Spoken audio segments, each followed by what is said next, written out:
विश्वानि देव सवितर्दुरितानि परासुव यद्भद्रं तन्न आसुव।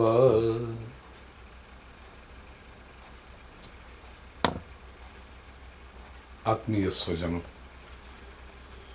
भगवद गीता का 13वां अध्याय क्षेत्र क्षेत्रज्ञ विभाग योग। गीता की जो हमारी यात्रा है विषाद से मोक्ष तक श्री कृष्ण के संग।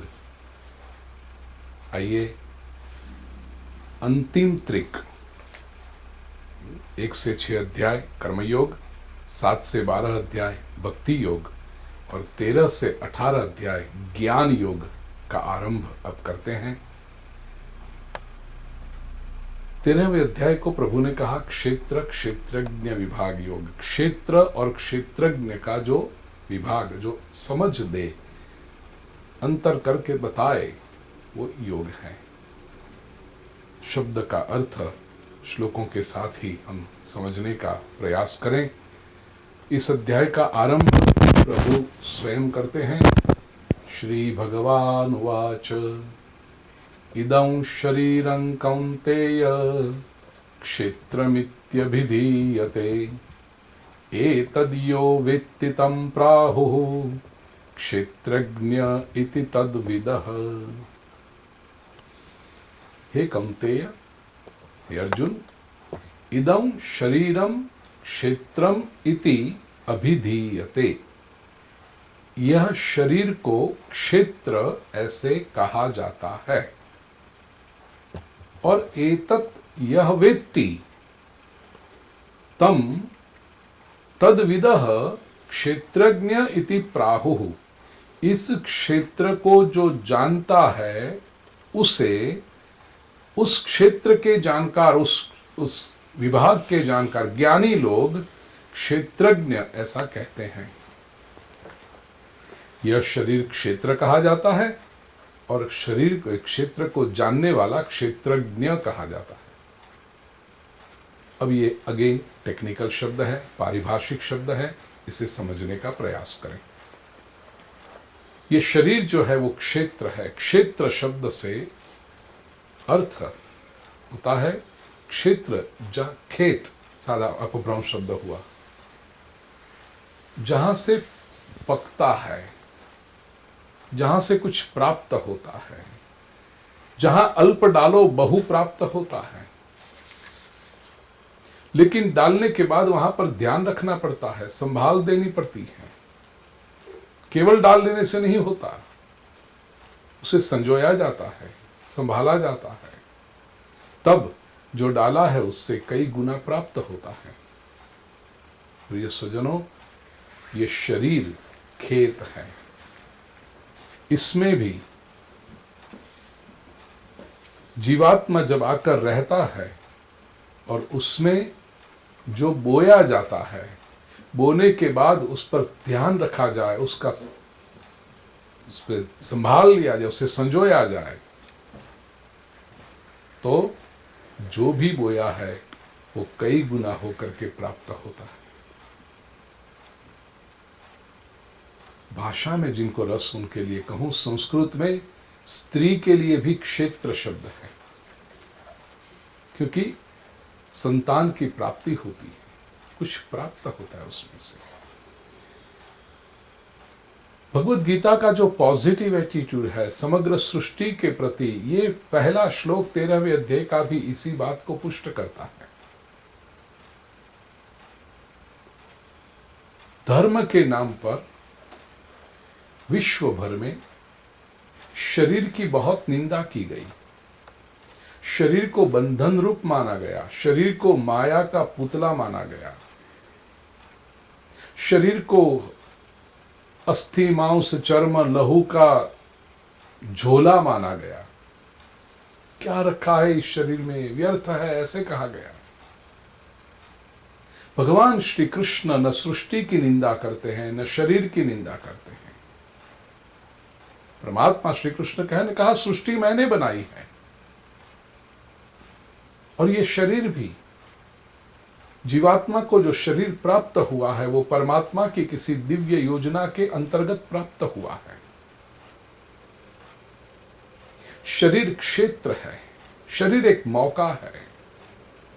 जो भी बीज उसमें डालोगे, संभालोगे, संजोगे उसको,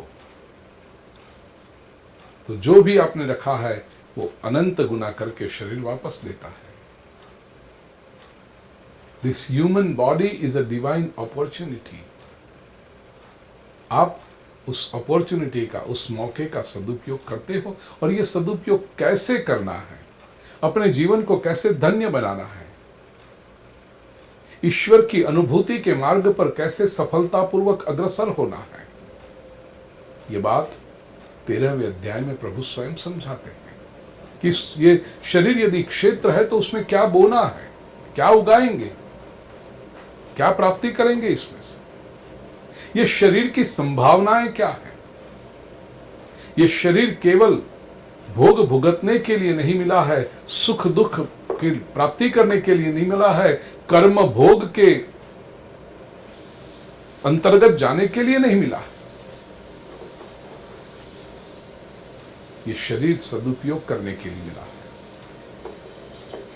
तो ये शरीर क्षेत्र है, और उसको जो जाने, ये अपॉर्चुनिटी को जाने, उसका सदुपयोग करे, वो क्षेत्रज्ञ है। तो कौन है ये क्षेत्रज्ञ? आरंभ में क्षेत्र को जानने वाला कौन है? दूसरे श्लोक में भगवान श्री कृष्ण ने कहा, क्षेत्रज्ञम चापि माम विद्धि। अर्जुन, क्षेत्रज्ञ मुझे समझ। सर्व क्षेत्रेषु भारत, ये सारे क्षेत्र, जो सारे देह हैं, कीट से लेकर के हाथी तक, जितने भी शरीर हैं, सभी में उसका क्षेत्रज्ञ मैं हूं, क्षेत्र को जानने वाला मैं हूं।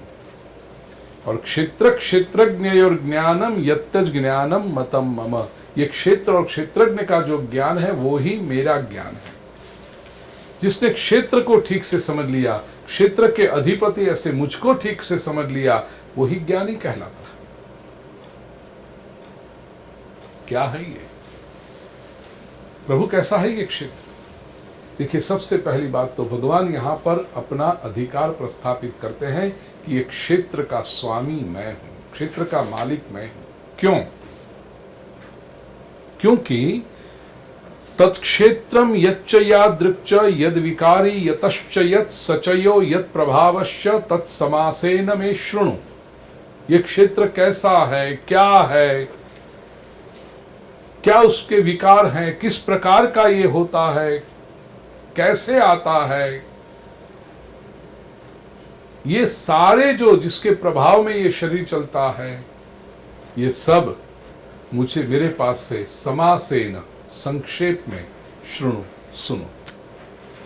यहां पर एक बात प्रिय सुजनों समझिए, ये शरीर किसका? संसार का बहुत बड़ा प्रश्न है। ये देह किसका है? ये शरीर किसका है? जीवात्मा शरीर अपना समझता है। थोड़ा सा चिंतन कीजिए, क्या ये शरीर हमारा है? नहीं, क्योंकि हमारे अधिकार में है नहीं। ये शरीर में हम आए हैं, ये शरीर को पसंद करने का कोई अधिकार हमें नहीं था। कब आना है, कहां आना है, कितने समय तक आना है, कब इसको छोड़कर जाना, ये एक भी बात हमारे हाथ में नहीं है। तो ये शरीर हमारा तो हो नहीं सकता। पूछिए अपने आप से, आपने तय किया था कि ये शरीर लेकर आना है? गए थे किसी मॉल में ऊपर, द बॉडी मॉल, और उसमें एंटर हुए। सबसे पहले आंख की दुकान, पसंद कर लो कैसी आंख चाहिए। यदि ये पसंदगी होती तो सब कितनी वो मछली जैसी आंखें ही पसंद करते। हवा चक्कर होकर डोड़ा लेन कोई आवे। उसके बाद में नाक की दुकान कि पसंद करो, नाक कैसी चाहिए आपको। यदि वो पसंदगी होती तो कैसे सब एकदम शार्प नोज लेकर के आते। ये सब पकौड़े लटका के आए हुए हैं लगा के, करता कोई ऐसा? ये स्वजनों, शरीर हमारा नहीं है। अब जिस क्षण हम कहेंगे कि हमारा नहीं है, तो शरीर पर अधिकार जमाने के लिए भी बहुत लोग इकट्ठे हो जाते हैं। दुनिया के सब लोग कहेंगे मेरा है शरीर, माता कहती है ये शरीर मेरा है, मैंने मेरे शरीर में से शरीर निकाल कर दिया है। मांस ही मांसम संदधामी अस्थिषु अस्थि संदधान, मेरी हड्डियों में से हड्डी निकाल कर दी, मेरे मांस में से मांस निकाल कर दिया, मैंने लहू में से लहू निकाल कर दिया। 9 मास मैंने इस शरीर को अपने गर्भ में रखा, बाद में उसको जन्म दिया। ये शरीर मेरा है, मेरी संतान हो। पिता कहेगा ये शरीर मेरा है, पाल पोस कर बड़ा किया है, मैंने पसीना बहाया इस शरीर के लिए। भाई कहेगा मेरा है, बहन कहेगा मेरा, सब पूरे संसार के लोग कहते हैं। विवाह होने के बाद वो पति पत्नी कहेंगे, पति कहेगा पत्नी का शरीर मेरा है, पत्नी कहेगी पति का शरीर मेरा है। और ये तो केवल परिवार हुआ, बाकी पूरा समाज। पॉलिटिकल पार्टी के लोग कहेंगे ये हमारा मेंबर है। धर्म में जिस संप्रदाय वाले लोग आपको अपने आप में पकड़ के रखना चाहते हैं, वो कहते हैं तो हमारा वाला है, देखो हमारा वाला टीका लगाया है, हमारे वाला ये सब किया है उसने। ऑफिस में बॉस कहेगा मेरा है। सब लोग अधिकार जमाते हैं। ये शरीर वस्तुतः किसका है? Whom do I belong to? प्रश्न जीवात्मा को होना चाहिए। भगवान कहते हैं ये शरीर मेरा है। क्षेत्रज्ञम चापि माम विद्धि। क्यों मेरा शरीर है? क्योंकि इसमें क्या है ये मैं जानता हूं। प्रिय सज्जनों, इस बात को समझाने के लिए एक दृष्टांत मैंने कई बार कहा है, बनी हुई घटना। हमारी बहुत बड़ी भागवत कथा थी और इतने सारे हजारों लोग जब एक साथ में मिलते हैं तो कई प्रकार की घटनाएं होती हैं।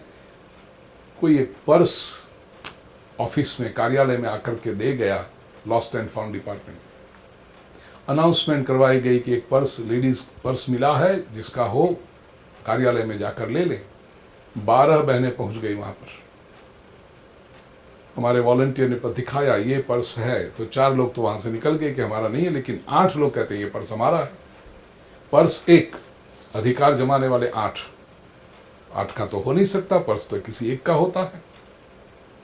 किसको दें? क्योंकि हम सही व्यक्ति को देना चाहते थे। तो हमारे कार्यालय में जो कार्यकर बैठे थे बड़े बुद्धिमान थे, उन्होंने सभी जो 8 बहनें कहती थी कि वो मेरा है, सबको बिठाया, सबको एक एक पेपर और पेन दी और कहा पर्स तुम्हारा है ना, लिखो इसके अंदर क्या है।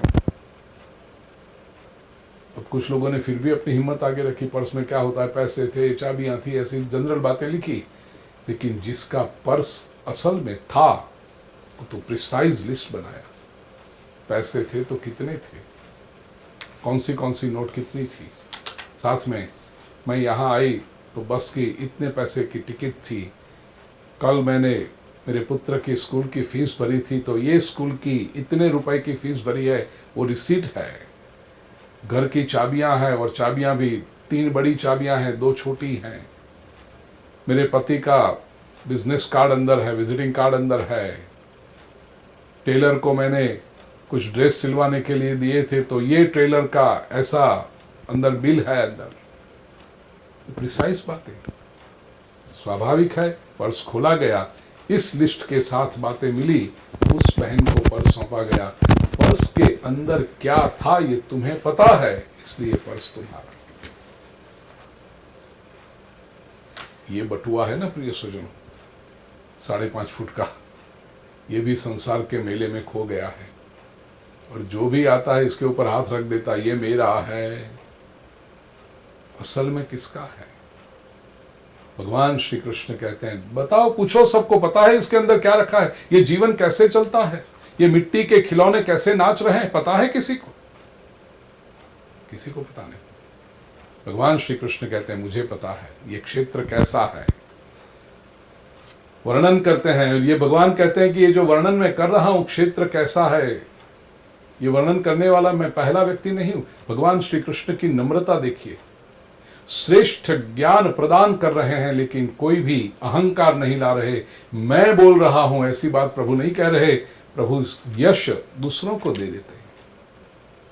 ऋषिभिर बहुधा गीतम छंदोभिर्विविधैः पृथक् ब्रह्म सूत्र पदैश्चैव हेतुमद्भिर्विनिश्चितैः। ये जो ज्ञान कहा जा रहा है वो तो ऋषियों ने कई बार कहा है। वेदों में विविध स्वरूप से इसी बात का वर्णन किया गया है। ब्रह्म सूत्र के पदों में भी इसी की व्याख्या की गई है। प्रिय स्वजनों, ज्ञान पर किसी एक व्यक्ति का अधिकार नहीं हो सकता। कोई व्यक्ति ये नहीं कह सकता कि मैं कह रहा हूं। भगवान श्री कृष्ण भी नहीं कहते कि मैं कह रहा हूं।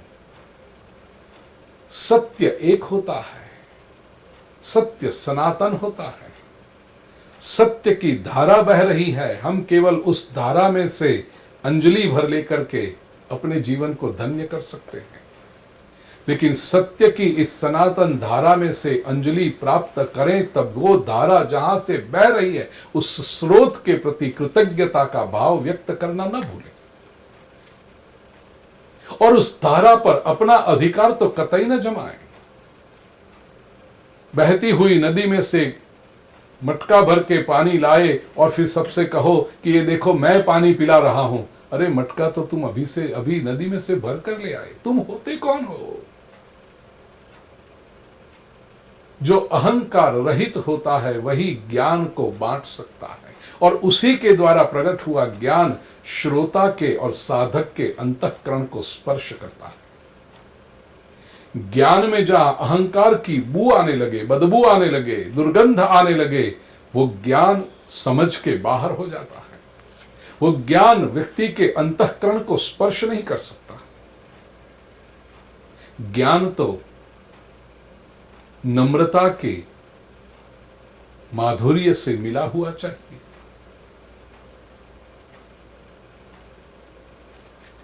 क्या है इस क्षेत्र में?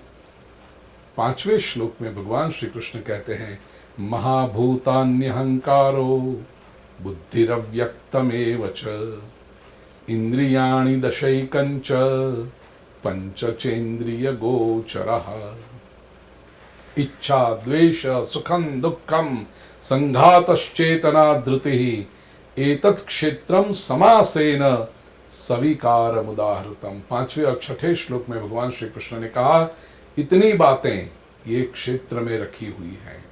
महाभूतानि, पंच महाभूत, पृथ्वी जल तेज वायु आकाश, उसी से तो ये शरीर बना है। अहंकार है, बुद्धि है इसके अंदर, अव्यक्त, ये अव्यक्त को कुछ लोगों ने कहा मन और कुछ लोगों ने कहा आत्म तत्व। लेकिन मन शब्द जरा वो, क्योंकि जैसा मैंने पहले के प्रवचन में भी कहा था, पूरे शरीर को डायसेक्ट किया गया, मन कहीं से प्रकट नहीं हुआ है, अवश्य, लेकिन अव्यक्त है, दिखाई नहीं पड़ता है। इंद्रियाणि, इंद्रियां, दशैकंच, अब जो वहां अव्यक्त को आत्मा कहते हैं, यहां दशैकंच, दश और एकम, वो एकम वो मन कहते हैं।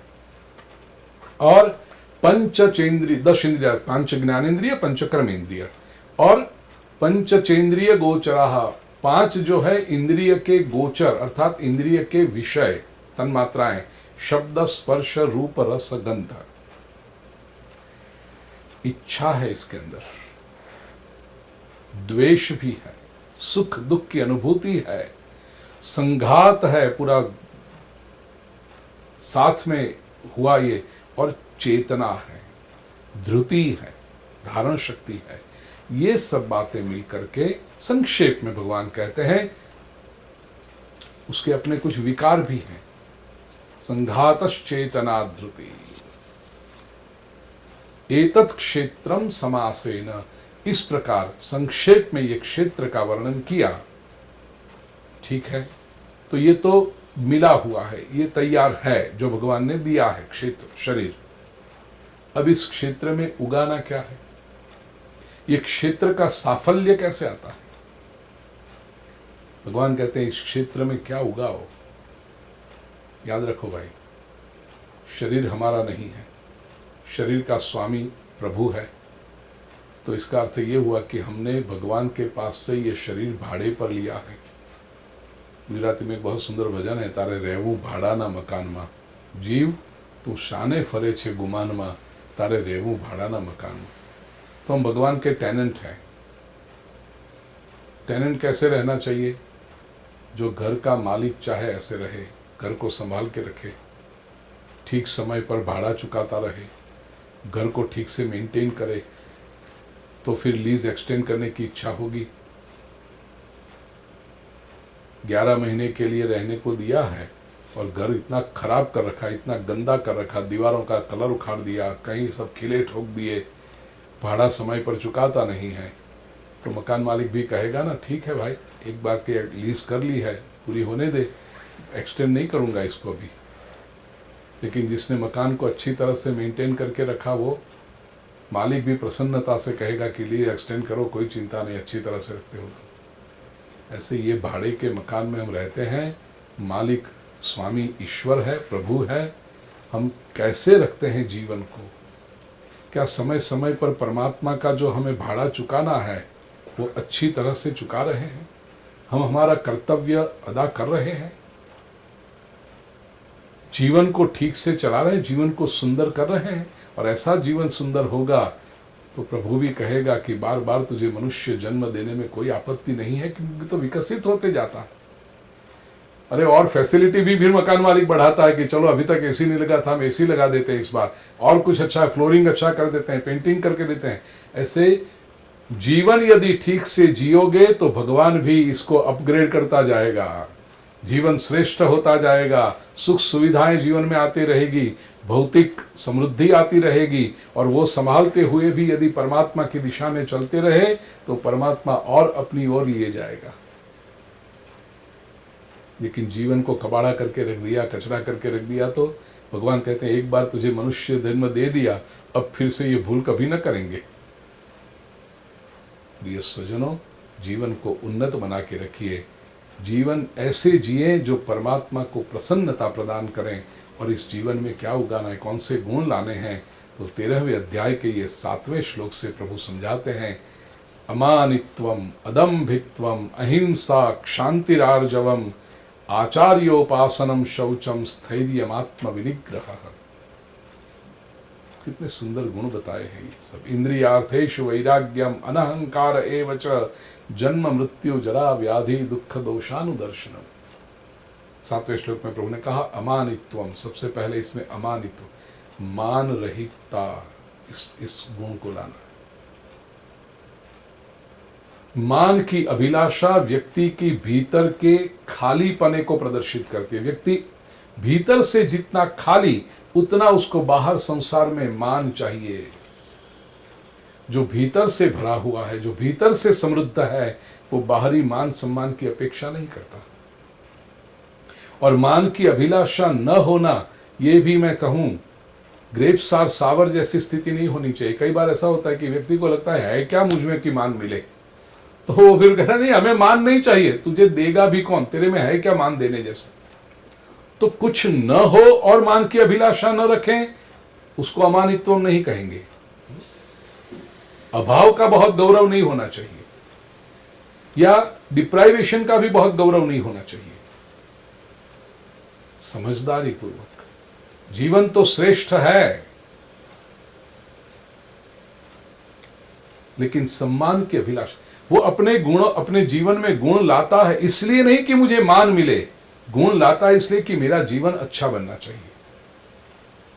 और याद रखो, भगवान विष्णु के जो सहस्र नाम भीष्म पितामह ने बाणशैया पर से महाभारत में कहे हैं ना, उसमें प्रभु के 3 नाम लाइन से आते हैं। अमानी, मानदो, मान्यः, लोकस्वामी, त्रिलोक। जो मान की अभिलाषा नहीं रखता अमानी है। मानदह, दूसरों को मान देता है, परिणाम स्वरूप मान्यः, उसको मान मिलता है। मान के लिए छटपटाने वाले लोगों को यदि उनके चेहरे के ऊपर मान मिल भी जाएगा तो बाद में उसका मजाक करते हैं लोग, बाद में उसकी निंदा भी करते हैं।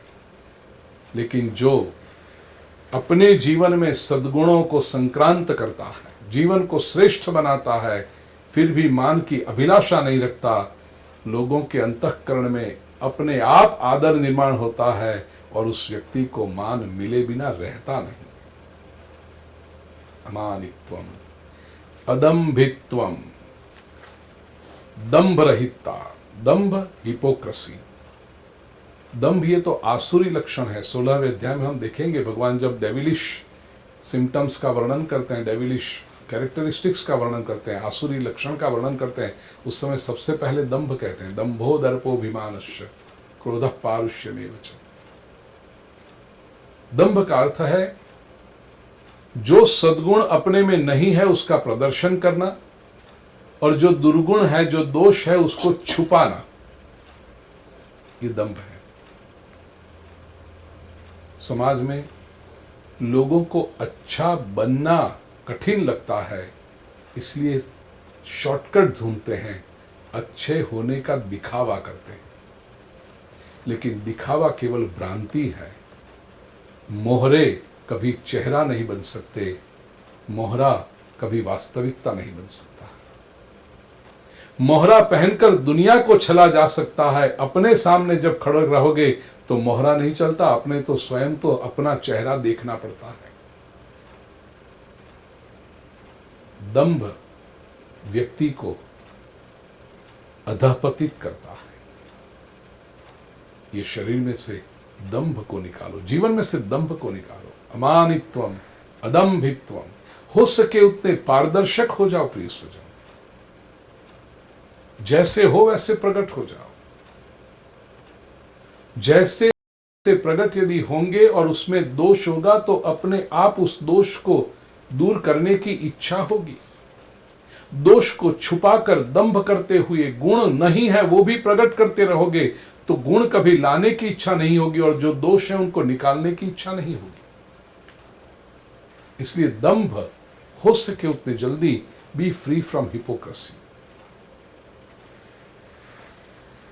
अहिंसा, नॉन वायलेंस। अहिंसा का अर्थ केवल शरीर तक मर्यादित मत रखना। कुछ लोग कहते हैं हम तो इतने अहिंसक हैं ना, मच्छर भी नहीं मारते हैं। खिड़की से यदि मच्छर आ जाए तो कपड़ा लेकर के छिट करके बाहर निकालते हैं। अच्छी बात है, मच्छर नहीं मारते, जीव की रक्षा करते, अच्छी बात है। लेकिन यहां तक अहिंसा पूरी नहीं हो जाती। मन, वचन, कर्म, व्यवहार से भी किसी को दुख न पहुंचाना, ये अहिंसा है। किसी के मन को मारना, ये बहुत बड़ी हिंसा है। किसी की संवेदनाओं को कुचल देना, किसी की भावनाओं को न समझना, ये अहिंसा है। अहिंसा। ज्ञानी उपासक जैसे अपनी संवेदनाओं का गौरव करता है, ऐसे दूसरों की संवेदनाओं का भी गौरव करता है। वो चाहता है कि जैसे कोई उसके हृदय को दुख न पहुंचाए, वैसे वो सावधान रहता है कि वो भी मन, वचन, कर्म से, व्यवहार से किसी दूसरे के हृदय को दुख न पहुंचाए। अहिंसा। शांति, सहनशीलता, आर्जवम, सरलता के गुण पर क्या चिंतन करें प्रिय स्वजनों।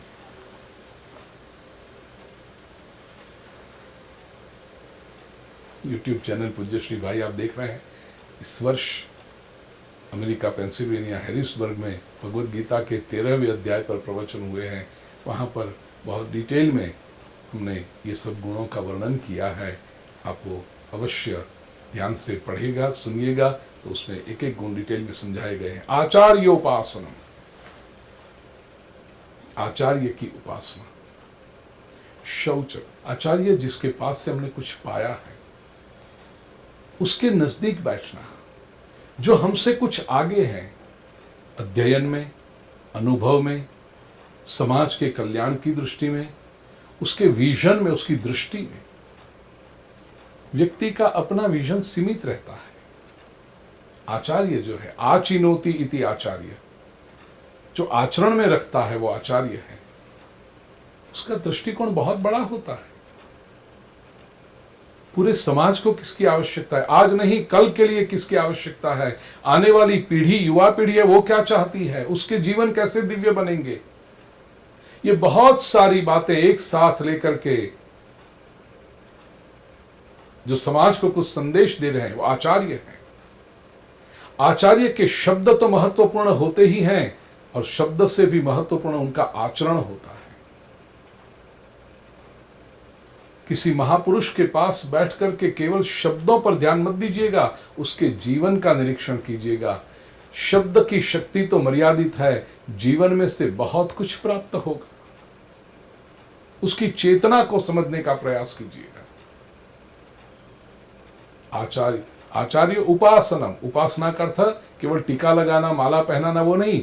उप आसन, आचार्य के समीप बैठना, नम्रता से बैठना।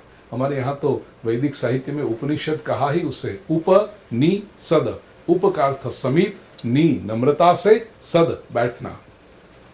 ज्ञानी महापुरुष के पास नम्रता से बैठना, जो भी प्रकट हो रहा है वो झेलने का प्रयास करना। आचार्योपासनम, शौचम पवित्रता, स्थैर्यम, जीवन में स्थिरता होनी चाहिए, आत्मविनिग्रह, इंद्रियार्थेषु वैराग्यम, इंद्रियों के विषयों में वैराग्य। विषयों का वैराग्य अर्थात जो विषय स्वाभाविक रूप से सन्मुख आ जाए उसका सदुपयोग करना है, रस भी लेना है, लेकिन जो विषय सन्मुख नहीं है उसके पीछे भागना नहीं है। मन की और बुद्धि की, आत्मा की चेतना को उसके पीछे नहीं लगाना।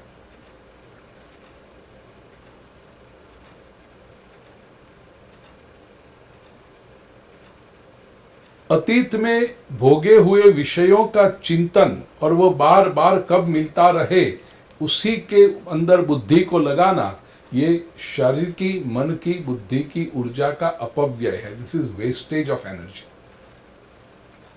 सामने विषय आ गए, स्वीकार, नहीं आ गए कोई बात नहीं, इसे एक वैराग्य कहते हैं। अनहंकार, अहंकार रहितता। बड़ी सुंदर बात कही, जन्म मृत्यु जरा व्याधि दुख दोषानुदर्शनम। प्रिय स्वजनों, ये 6 बात का निरंतर अनुदर्शन करते रहिए, निरंतर उसके ऊपर कॉन्टेम्पलेशन, चिंतन करते रहिए। कौन सी बातें? जन्म, अगेन जो आचरण करता हूं उसी का उपदेश करूंगा। प्रिय स्वजनों, संसार में है, आप व्यवहार में हैं, किसी के वहां संतान का जन्म हुआ, समाचार आते हैं आपको, तो व्यवहार में ठीक उसको आनंद देने के लिए, अभिनंदन देने के लिए जाना पड़ता है ना। जब किसी नवजात शिशु का आनंद व्यक्त करने के लिए उस परिवार के पास जाते हो तो बालक को हाथ में लेते हैं, ठीक है, बहुत सुंदर बालक है, आपको बधाई हो, अभिनंदन हो, माता पिता को, दादा दादी को, नाना नानी को, वो सब करो। अब कुछ समय आपके लिए निकालो इस अवसर में। Let it be a learning experience. Let it be not only a social event, make it a spiritual learning experience. एक क्षण के लिए सोचिए, ये जो बालक जन्म लेकर आया है, ऐसे ही एक दिन हम भी आए थे। इतना जीवन बीता, कुछ किया सार्थक? इतने समय में क्या किया? जन्म हमारा भी हुआ था, उसका चिंतन करें। ऋणानुबंध होगा तो और भी कितने जन्म लेकर हम आएंगे। क्या इस जन्मों की संख्या कम करने के लिए हम कुछ कर रहे हैं? ये जन्म का अनुदर्शन करें। ऐसे मृत्यु, किसी की मृत्यु में जाए, किसी की प्रार्थना सभा में जाए, व्यवहार निभाते हैं आप, सामाजिक कर्तव्य आपके हैं, निभा रहे हैं, अच्छी बात है। प्रयोग करना प्रिय स्वजनों, मैं ये करता हूं और आपको बता रहा हूं। पहली बार दूसरी बार करोगे कठिन लगेगा, डर जाओगे, लेकिन बार बार करते रहोगे तो जीवन में हिम्मत निर्माण होगी। जिसकी मृत्यु हुई है उसकी फोटो सामने लगी होगी, उस पर फूल की माला लगी होगी, आगे घी का दिया, अगरबत्ती लगी होगी, पुष्प के पंखुड़ियां सब लोग अर्पण करते हैं, बाजू में भजन चल रहा है कुछ, सामने बैठ करके उस गतात्मा के लिए तो प्रार्थना हम अवश्य करें, फिर कुछ समय अपने लिए निकालें। सोचिए, जैसे आज उस व्यक्ति की फोटो है, एक न एक दिन ऐसा आएगा कि उस फोटो में हम होंगे, हमारी फोटो लगी। उस हमारी फोटो के ऊपर फूल की माला चढ़ी होगी, दिया अगरबत्ती लगी होगी, लोग आकर के पंखुड़ी चढ़ाते होंगे। Are you prepared for this? मृत्यु होगी हमारी, क्या उसके लिए कुछ तैयारी कर रहे हैं? कुछ लगता है ऐसी क्या बातें सोचे, चलो डर लगता है। कुछ अच्छी अच्छी कहानी बताइए ना, अच्छे अच्छे दृष्टांत बताइए। प्रिय स्वजनों, जीवन की ये वास्तविकता है, मृत्यु का अनुदर्शन करना होगा। वो हमें तैयार करेगा जीवन के लिए, जीवन को सही रूप से जीने के लिए। यदि कुछ भूल हो रही है तो उस भूल को सुधारने के लिए जन्म मृत्यु अनुदर्शन करें उसका। जरा, वृद्धावस्था, किसी वृद्ध व्यक्ति को देखें, चमड़ी पर झुर्रियां आ गई हैं, कमर से झुक गए हैं, उनके प्रति दया भाव हो, उनकी मदद करने की इच्छा हो, अच्छी बात है। लेकिन एक क्षण रुक करके सोचिए, ये वृद्धावस्था मेरी भी आने वाली है। Am I prepared for it? अभी जब शरीर में ऊर्जा है, शक्ति है, तब तक जितने सत्कर्म होते हैं वो कर लूं। फिर ये स्थिति जब शरीर की होगी, मैं चाहूंगा तो भी नहीं कर पाऊंगा अच्छे कर्म। तो इस समय जो मेरी योग्यता है प्रभु की कृपा से, यावच्च दूरे जरा, भर्तृहरि कहते हैं, उसी समय शरीर के कल्याण के लिए प्रवृत्ति कर लो। प्रोद्दीप्ते भवने च कूप खननम प्रत्युद्यमः कीदृशः। मकान को जब आग लगे तब कुआं खोदने जाओ, ये किस काम का? पहले से तैयार रखो। तो वृद्धावस्था के लिए भी तैयार रहना। लोग तो अच्छे अच्छे काम वृद्धावस्था पे पोस्टपोन करके रखते हैं। लोग कहते हैं अभी मौज मजा कर लो, अभी संसार का मजा ले लो, धर्म करेंगे वृद्धावस्था में। तेरी शक्ति होगी उस समय धर्म करने की। जरा का अनुदर्शन करो, व्याधि बीमारी का अनुदर्शन करो, दुख का अनुदर्शन करो। जब कोई दूसरा व्यक्ति दुख में होता है, उस समय सोचो ये दुख की परिस्थिति हमारे ऊपर भी आ सकती है। जब दुख के बारे में लोग सोचते नहीं ना, तब जरा सी समस्या आ जाए तो अस्वस्थ हो जाते हैं, रेस्टलेस हो जाते हैं, अशांत हो जाते हैं। ये दुख आ सकता है मेरे जीवन में। दोष, दूसरों का दोष देखने में तो सब चालाक हैं। सबके सामने इसमें ये दोष है, इसमें ये कमी है। एक शायर ने कहा, उंगलियां यूं न उठाया करो, खर्च करने से पहले कुछ कमाया करो। एक उंगली जब दूसरे के सामने दिखाते हैं तो तीन हमारे सामने आ रही। दूसरों का दोष जब देखो तो सोचो ये दोष मुझ में तो नहीं है, या इस प्रकार का कोई अन्य दोष मुझ में नहीं है ना। और क्या अधिकार है मुझे कि मैं दूसरों के दोष दिखता चलूं? मैं अपने दोष देख करके उसको सुधार लूं। भक्ति मार्ग के महापुरुषों ने तो कहा, कृपा भई तब जानिए दिखे अपने दोष। हमारे अपने दोष जब दिखाई पड़े तो समझना ठाकुर जी की बहुत बड़ी कृपा हो रही है, क्योंकि अब सुधरने की इच्छा होगी। तो दुख दोषानुदर्शनम, ये बातें, ये शरीर में जो असक्ति अनभिष्वंग, अनासक्ति, अनभिष्वंग, पुत्रदार गृहादिषु, अनअटैचमेंट, संतान में, स्पाउस में, गृह में इत्यादि में, नित्यंच समचित्तत्वम इष्टानिष्टोपपत्तिषु, निरंतर समचित्तत्व। याद रखिए, दूसरे प्रवचन में मैंने कहा था, भगवत गीता कहती है, या तीसरे प्रवचन में कहा था इस मालिका में, योग की व्याख्या करते हुए दूसरे अध्याय का 48वां श्लोक, समत्वम योग उच्यते। बार बार ज्ञान मार्ग हो, कर्म मार्ग हो, भक्ति मार्ग हो, भगवान श्री कृष्ण इस गुण को बार बार याद कराएंगे, नित्यंच समचित्तत्वम। यही तो योग है, समत्वम योग उच्यते। चित्त की समता, बैलेंस्ड स्टेट ऑफ माइंड। और इष्टानिष्टोपपत्तिषु, इष्ट या अनिष्ट परिणाम अपनी धारणा के अनुरूप आए या न आए, मन की शांति बिगड़नी नहीं चाहिए। अरे कुछ लोग तो एयरपोर्ट पर खड़े हो और 15 मिनट फ्लाइट डिले हो जाए या रेलवे स्टेशन पर 20 मिनट रेलवे ट्रेन लेट हो जाए, इतने ऊपर नीचे करके ये लेट हो गई, लेट, तू कर क्या लेगा? ट्रेन 20 मिनट लेट हो गई है, this is the fact of your life. जो तूने सोचा नहीं था, तुम्हारी अपेक्षा नहीं थी, हुआ ये। अब ये 20 मिनट ऊपर नीचे रहोगे, इधर उधर घूमते रहोगे, भवें ऐसे करते रहोगे, इंडिकेटर देखोगे, घड़ी देखोगे, ट्रैक पर आके देखोगे, क्या अर्थ है इसका? क्यों इतने अशांत हो रहे हो? समुचित तत्व, ये 20 मिनट का सदुपयोग कर लो, भगवत गीता का कुछ पाठ कर लो, यूट्यूब वीडियो निकाल करके देख लो, मन शांत हो जाएगा। प्रिय स्वजन, ये सारे गुण हमारे जीवन में लाने हैं। मयि चानन्य योगे न भक्ति अव्यभिचारिणी, भगवान श्री कृष्ण कहते हैं अनन्य योग से मुझ में अव्यभिचारिणी भक्ति, विविक्त देश सेवित्वम। जीवन में अभ्यास करो, कुछ समय एकांत में निकालो। इसका अर्थ नहीं कि जंगल में जाना चाहिए, अपने घर में भी एकांत में बैठ सकते हो। कोई एक कमरा ऐसा रखो, दिन में आधा घंटा, पौना घंटा, 1 घंटा आप एकांत में बैठते हो। Just enjoy your own company. एकांत में रहने का अभ्यास बहुत आवश्यक है, और प्रसन्नता से।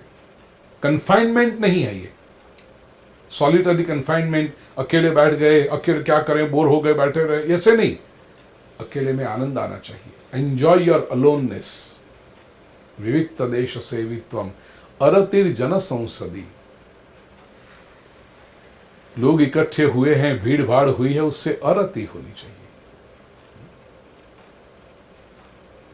पता नहीं, मनुष्य का स्वभाव ऐसा कि भीड़ भाड़ में उसको अच्छा लगता है, वो स्वयं भी भीड़ का हिस्सा ही बनना चाहता है। कुछ लोग भीड़ का हिस्सा न बने तो दूर से भी भीड़ को देखना पसंद करते हैं, भीड़ के विचार करना पसंद करते हैं। ये भी तो भीड़ का हिस्सा ही हुआ, शारीरिक रूप से नहीं, मानसिक रूप से तो हुए। स्टेडियम में जाकर के आप भीड़ का हिस्सा नहीं बने, लेकिन घर में कितने सारे लोग आए, देखो गेम दे लिख रहे, वाह वाह वाह, बहुत सारे लोग आए, ये भी तो आप भीड़ का हिस्सा बन गए। अरतिर जन संसदी। निजता का आनंद लेना सीखें। ये ज्ञान की पूर्व भूमिका है ये सब।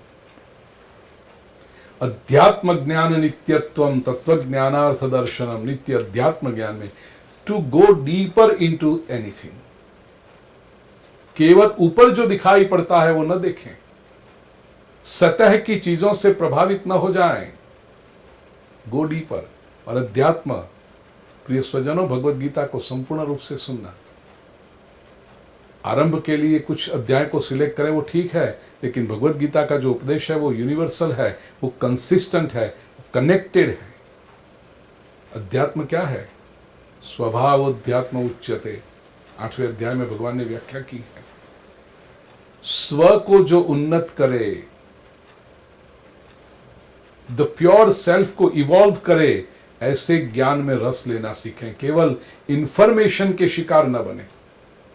कितने शब्द इकट्ठे कर लिए, कितनी किताबें पढ़ ली, इससे संतुष्ट मत हो जाना। ये जो भी पढ़ा है, जो भी सोचा है, जो भी सुना है, वो मेरे जीवन के विकास में, और वो परिवर्तन आ रहा है। अपनी बैलेंस शीट खुद बनाएं। 2 वर्ष पहले मेरा स्वभाव था, उससे 2 वर्ष के बाद में मेरे स्वभाव में कुछ पॉजिटिव चेंज आया। Have I improved? यह अध्यात्म ज्ञान है, स्व का ज्ञान। स्वभावोध्यात्म उच्यते। उसमें कंसिस्टेंट रहना चाहिए। अध्यात्म ज्ञान नित्यत्वम तत्व ज्ञानार्थ दर्शनम एतज ज्ञानमिति प्रोक्तम अज्ञानम यदतोन्यथा। भगवान श्री कृष्ण कहते हैं यही ज्ञान है, इसके सिवा जो भी कहे वो सब अज्ञान है। अब ज्ञेयम यत्तत् प्रवक्ष्यामि, जो भी जानने जैसा है वो मैं तुझे बताऊंगा। यज्ञात्वामृतम अश्नुते, जो जान करके अमृतम अश्नुते, तुम्हें अमृत की प्राप्ति होगी। प्रिय स्वजनों, भगवत गीता में ये तीसरी बार आया है, ज्ञान का परिणाम क्या होगा। याद करा दूं आपको, 7वें अध्याय के दूसरे श्लोक में प्रभु ने यज्ञात्वा शब्द का प्रयोग किया था, जहां पर कहा था यज्ञात्वा नेह भूयोन्यत ज्ञातव्यम अवशिष्यते, जो जानकर तुझे अन्य कुछ जानने के लिए बचेगा नहीं। ये पहली बार 7वें अध्याय का दूसरा श्लोक।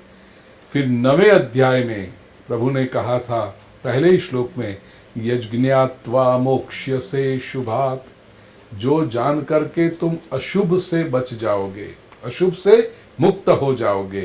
तो ज्ञान का वो दूसरा लक्ष्य है। और यहाँ तीसरी बार भगवान कहते हैं यज्ञात्वा मृतम अश्नुते, जो जान करके तुम अमृत की अनुभूति करोगे।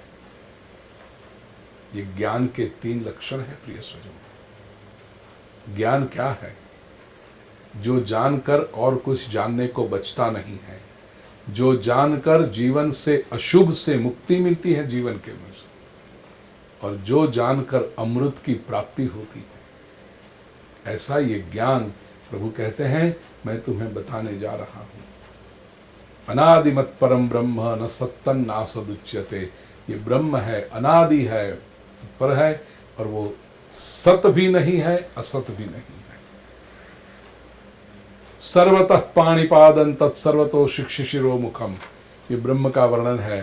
नारायण उपनिषद में भी ऐसे ही मंत्र आते हैं, भगवान ब्रह्म का वर्णन करते हुए, नारायण तत्व का वर्णन करते हुए।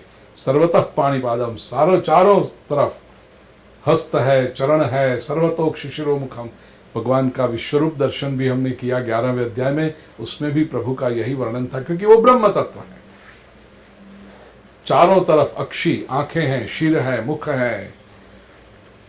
इसका अर्थ ये होता है प्रिय स्वजनों कि जो भी आंखें दिखाई पड़ती हैं ब्रह्म की है, जो भी चरण दिखाई पड़ते हैं ब्रह्म के हैं। हमारे ये सब चरण हमारे हैं, हमारी ये सब आंखें हमारी हैं? नहीं, परमात्मा की है।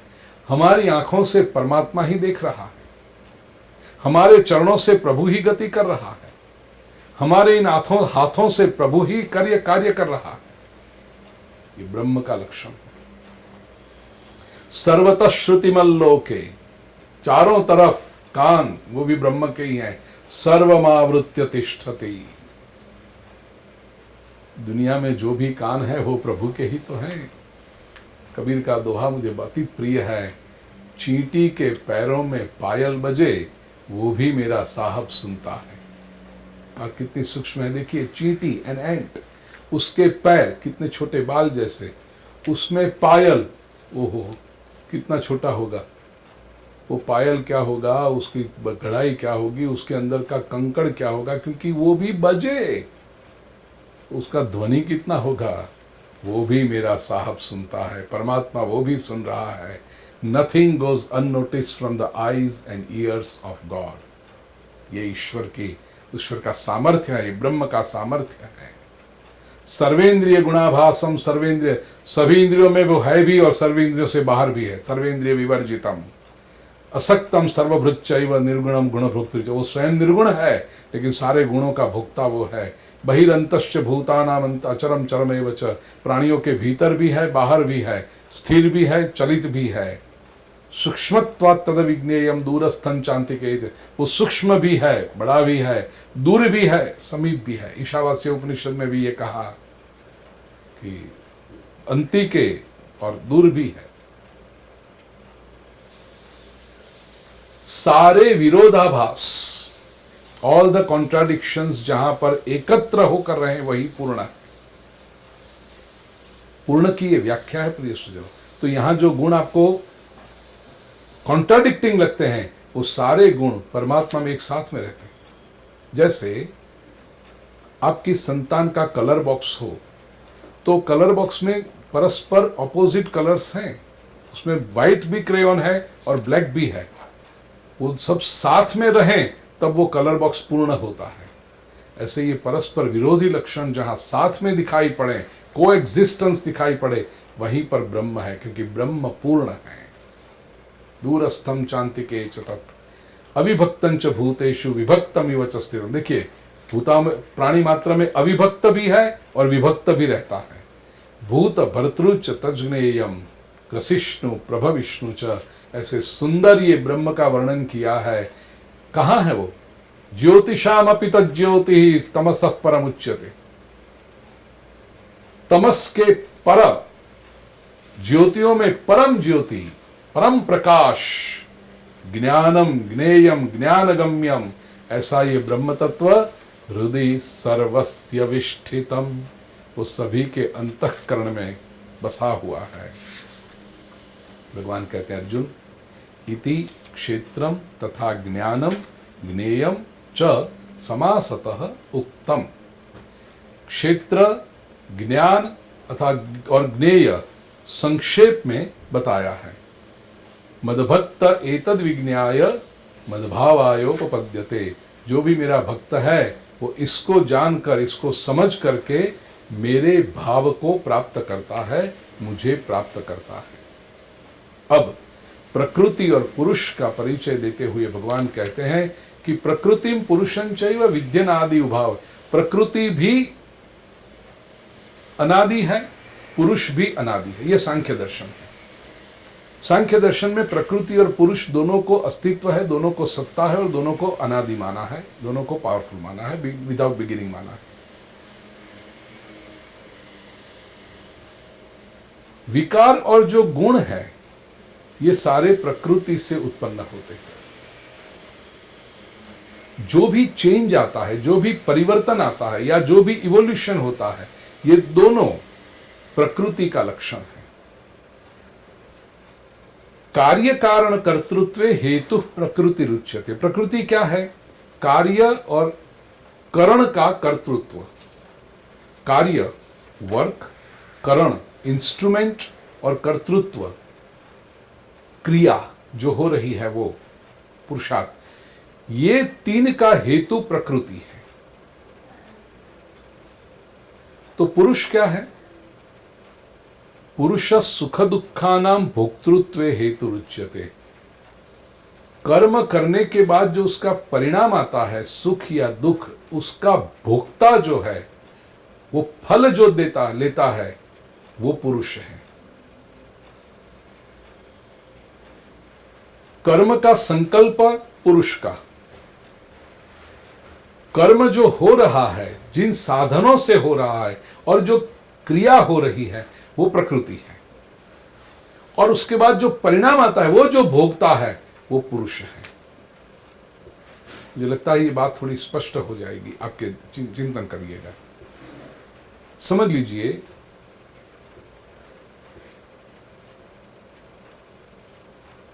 भोजन की क्रिया है, तो मुझे भोजन करना है, ये संकल्प पुरुष है। अब भोजन बनाना, भोजन जिससे बना वो व्यंजन, दाल चावल रोटी सब्जी या जो भी आपने बनाया, वो भोजन बनाने की प्रक्रिया प्रकृति। भोजन के ये करण जो संसाधन लिए, रिसोर्सेस प्रकृति, इंस्ट्रूमेंट्स प्रकृति। भोजन बनाने के लिए आपको पानी, अग्नि इत्यादि सब आवश्यकता पड़ी, वो प्रकृति। अब जो भोजन किया वो भी प्रकृति के वश होकर किया, लेकिन भोजन करने के बाद जो डकार आया, या भोजन स्वादिष्ट लगा तो वो सुख, न स्वादिष्ट लगा तो दुख, और भोजन का जो परिणाम तृप्ति मिली, शरीर को शक्ति मिली, ये किसको मिली? वो पुरुष है। ये भगवान बताया, प्रकृति और पुरुष ऐसे संयोग से एक दूसरे से मिलकर संसार की अस्तित्व की गतिविधियों को चलाते हैं। और पुरुष प्रकृतिस्थो ही भुंक्ते प्रकृति जान गुण। एक बात है, पुरुष प्रकृति में रहकर ही प्रकृति के उत्पन्न होते हुए ये सब गुणों को, विकारों को भोगता है। जिस क्षण पुरुष प्रकृति से अलग हो गया, प्रकृति से उसका संबंध विच्छिन्न हो गया, तब फिर पुरुष जीवात्मा न रहा, तब वो पुरुष परमात्मा में मिल गया। जब तक पुरुष प्रकृति का हिस्सा रह करके ये सब फल भोगता है, सुख दुख भोगता है, तब तक वो पुरुष है, इंडिविजुअल तो है क्योंकि पोटेंशियल परमात्मा का है, लेकिन प्रकृति से वो जुड़ा हुआ है। इसलिए कहा कि प्रकृतिस्थोपि, प्रकृतिस्थो ही, प्रकृति में रहकर ही ये प्रकृति के गुणों को भोगता है। और कारणम गुण संगोस्य सदस्य योनि, ये गुणों का संग जो है वही अस्य सत असत योनिषु जन्म कारणम, उसके जो जन्म जन्मांतर होते हैं, 84 लाख के फेरे में आना जाना पड़ता है, वो इसी कारण, क्योंकि पुरुष प्रकृति के संग में है, प्रकृति से जुड़ा हुआ है। द पुरुष आइडेंटिफाइज इटसेल्फ, मैं इटसेल्फ जानबूझकर बोल रहा हूं, हिमसेल्फ नहीं बोल रहा हूं, आत्मा के, वो जो है वो पुरुष अपने आप को प्रकृति से जुड़ा हुआ मान रहा है। प्रकृति का जो संग है वही उसके जन्म मरण का कारण बनता है। उस समय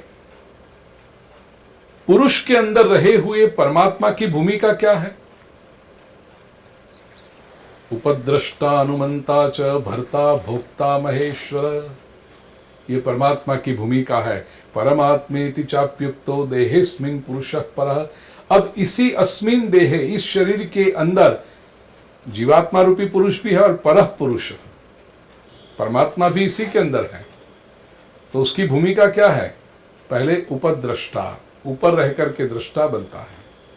साक्षी चेता केवलो निर्गुणश्च, जो हो रहा है उसको देख रहा है। उपनिषदों में बहुत सुंदर मंत्र है, द्वा सखा सयुजा। दृष्टांत ऐसे दिया है कि एक वृक्ष के ऊपर 2 डालियां हैं और 2 डालियों पर 2 पंछी बैठे हैं, नीचे की डाली पर और ऊपर की डाली पर।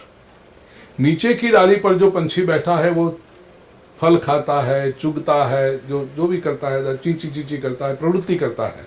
और ऊपर की डाली पर बैठा हुआ पंछी नीचे की डाली पर बैठे हुए पंछी को केवल दृष्टा, देखते रहता है दोनों एक ही वृक्ष पर, विविध अलग अलग डाली पर। ऐसे एक ही शरीर में जीवात्मा और परमात्मा, जीवात्मा रूपी पंछी संसार की प्रवृत्ति करते रहता है और परमात्मा केवल उसको देखते रहता है। उपद्रष्टा, अच्छी प्रवृत्ति जब करे तो फिर भूमिका बदलती है। अनुमंता, एनकरेज करता है, अनुमोदन करता है। फिर भरता, सपोर्ट करता है, आधार देता है, ऊर्जा देता है। उसके बाद जो ये जीवात्मा सत्कर्म अर्पण करे, परमात्मा उस फल का भोक्ता बनता है, प्रसन्न होता है उससे प्रभु। महेश्वर, फिर तो महाईश्वर स्वामी की भूमिका में आता है।